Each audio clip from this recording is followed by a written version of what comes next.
SERV stock analysis Wednesday and onward. Is it a buy or not? Watch this 1 minute video till the end to find out. The SERV robotics, yes. I mean, simple answer is gonna be yes, but it really depends because I'm not just gonna randomly buy here. And here's the catch. I mean, there's no catch, but unless the price gives the rules, then I'm not buying whatsoever. And what are the rules? It's always it's gonna be a double.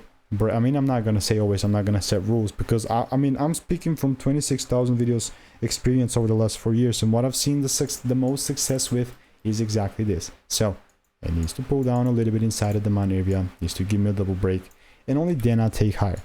Anything else after that, just not, I'm not interested if the price doesn't give me the rules. So check the first link in the comments. All reviews are 5 stars, and if you want to learn the strategy, that is. But like looking for something more on SERV, just yeah, bullish market for sure, but I just want to really take advantage of it from here, but we're gonna see.